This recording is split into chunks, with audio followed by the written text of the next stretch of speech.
Okay, welcome to part 4. So during this session, we're going to talk about how to differentiate approaches. And the acronym is ICF, which stands for Instructive, Collaborative, Facilitative. So when we think about coaching teachers or coaching anyone, it can be helpful to think about how we might differentiate our approach. So the 3 modes, and we'll call them coaching or mentoring modes, are instructive, collaborative, and facilitative. So to remember these, we describe them as ICF. So in the instructive mode, the coach is directing the interaction based on assessed needs. The coach provides information about teaching procedures.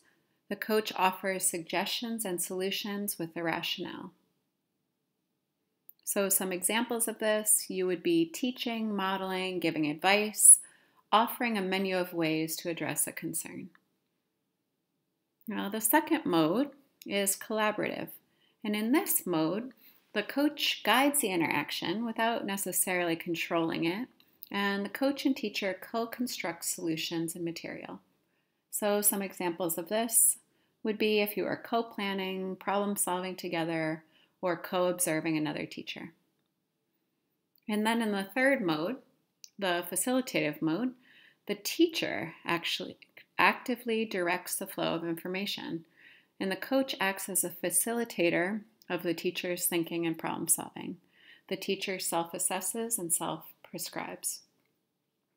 So some examples of this, you might be posing questions, reflecting, listening as the teacher analyzes.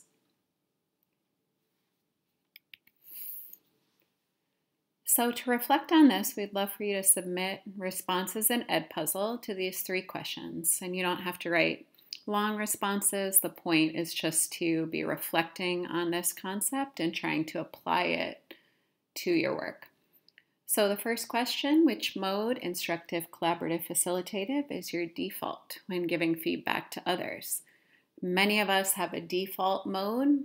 Mine is definitely instructive. I get really excited about suggesting strategies and suggesting next steps, and I have to try to shift into more collaborative and facilitative modes at different times to make sure that I'm not always being too instructive. Question 2, which mode are the biggest challenges for you to use? And with question number 3, with which teachers or situations would you think that each mode would be helpful? All right, so this is the end of part 4, and we'll see you next time.